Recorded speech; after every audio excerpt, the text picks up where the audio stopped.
안녕하십니까. 연금술사 김성일입니다. 오늘은 퇴직연금 디폴트 옵션에 대해서 질문이 있으셔가지고 한번 영상 준비해 봤는데요. 한번 같이 좀 보겠습니다.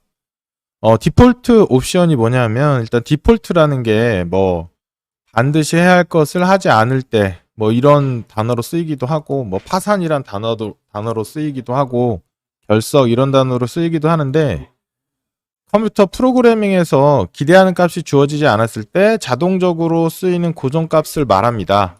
그리고 옵션이란 거는 선택값이죠. 선택값, 선택권.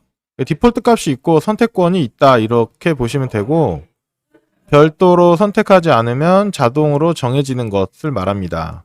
그래서 퇴직연금 디폴트 옵션은 뭐 사전 지정 운용 제도라고도 하는데 근로자가 퇴직연금에 대해서 어떤 금융상품으로 운용하겠다라는 결정을 하지 않을 때 사전에 정해둔 방법으로 자동으로 운용되게 하는 제도입니다.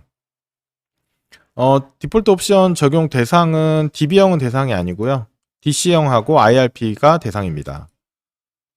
그리고 이게 언제 적용되느냐가 제일 궁금한데 7월 5일날 이 보도자료가 나왔어요. 그래서 보도자료에서 이제 퇴직연금 제도에 디폴트 옵션이 도입된다 이렇게 얘기가 나왔고 관련해서 2021년 12월에 이제 근로자 퇴직급여 보장법 개정안이 국회 통과하고 7월 5일날 국무회의에 의결이 됐고 7월 12일날 이제 도입이 된다 이렇게 되어 있는데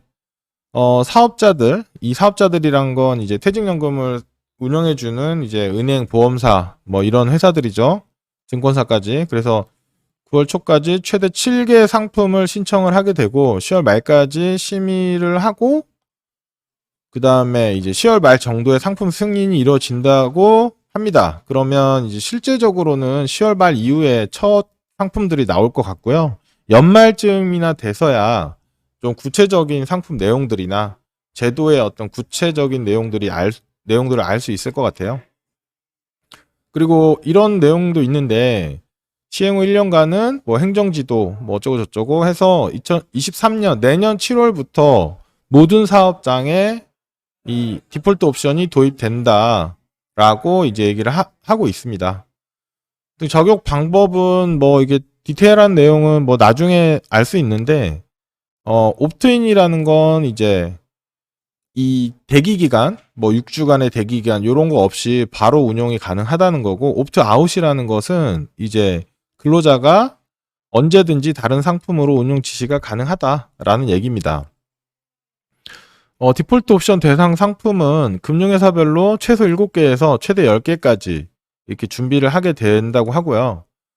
초저위험 하나, 그 다음 저위험, 중위험, 고위험 3개씩 이렇게 되어 있고 여기에 들어가는 상품들은 이제 원리금 보장 상품이 들어가게 돼요. 근데 이거는 이제 말이 많았는데 디폴트 옵션의 취지에 맞지 않죠. 그래서 어차피 지금도 원리금 보장 상품이 너무 많아서 수익률이 너무 낮다는 문제 때문에 디폴트 옵션 제도를 도입하는 건데 원리금 보장 상품을 넣었다는 것 자체가 입법을 할 때, 제도를 만들 때 조금 잘못됐다라고 생각이 들긴 하는데 어쨌거나 뭐 이제 타겟 데이트 펀드 TDF라고 하는 게 있고요. 그다음 밸런스 펀드 이건 뭐냐면 그냥 자산 배분형 펀드라고 보시면 되는데 TDF는 이제 운용 기간에 따라서 주식 채권의 비율을 좀 조정해 주는 거고 자동으로 밸런스 펀드는 그걸 조정을 하지 않는 일반적인 자산 배분형 펀드라고 보시면 될 것 같고 그런데 이제 조건이 3년 이상 성과와 등등등이 이제 있어야 되는데 해당 요건에 부합하는 펀드가 별로 없다고 합니다. 일단 3년 이상의 성과가 있어야 된다고 해요. 그리고 스테이블 밸류 펀드라는 게 있는데 요거는 그냥 채권 펀드하고 매우 유사한데 보험에 가입되어 있다고 하는데 저도 아직 못 본 것 같아요. 나중에 나오면 그때 가서 한번 보면 될 것 같고 굳이 뭐 그리고 사회 간접 자본 펀드라는 것도 가능한데 이것도 뭐 그렇게 많지는 않은 것 같아요. 그래서 이제 원리금 보장이랑 펀드 상품을 혼합한 이런 것도 가능하다 이렇게 되어 있습니다.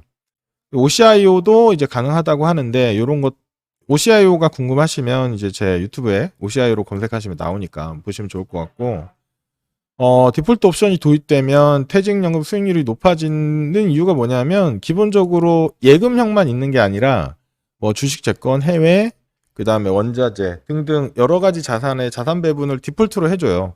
그렇기 때문에 수익률이 높은 거고 미국은 2006년, 영국, 호주, 일본 2018년 이렇게 도입이 되어 있고 미국이나 호주 같은 경우에는 뭐 7, 8% 이렇게 연 수익률이 그래서 우리나라보다 3배가량 높다. 이렇게 알려져 있습니다. 그래서 요약을 해보면 퇴직연금 수익률을 개선해주기 위해서 알아서 투자해주는 거라고 보시면 되고 장기적인 상품이고 연금 상품이니까 안정성과 수익성을 모두 추구하려고 한다가 이제 크게 가이드라인인 것 같고요. 그래서 자산 배분 포트폴리오 형태가 많이 나올 것이다. 뭐 TDF나 밸런스 펀드도 마찬가지고 그 외의 형태들도 많이 나올 것 같아요. 그래서 이거는 이제 뭐 제도가 나오는 연말에 이 여러 가지 회사의 상품들을 다시 한번 봐야지 좀 더 정확히 알 수 있을 것 같습니다. 그때 다시 한번 영상으로 설명드려보도록 하겠습니다. 감사합니다.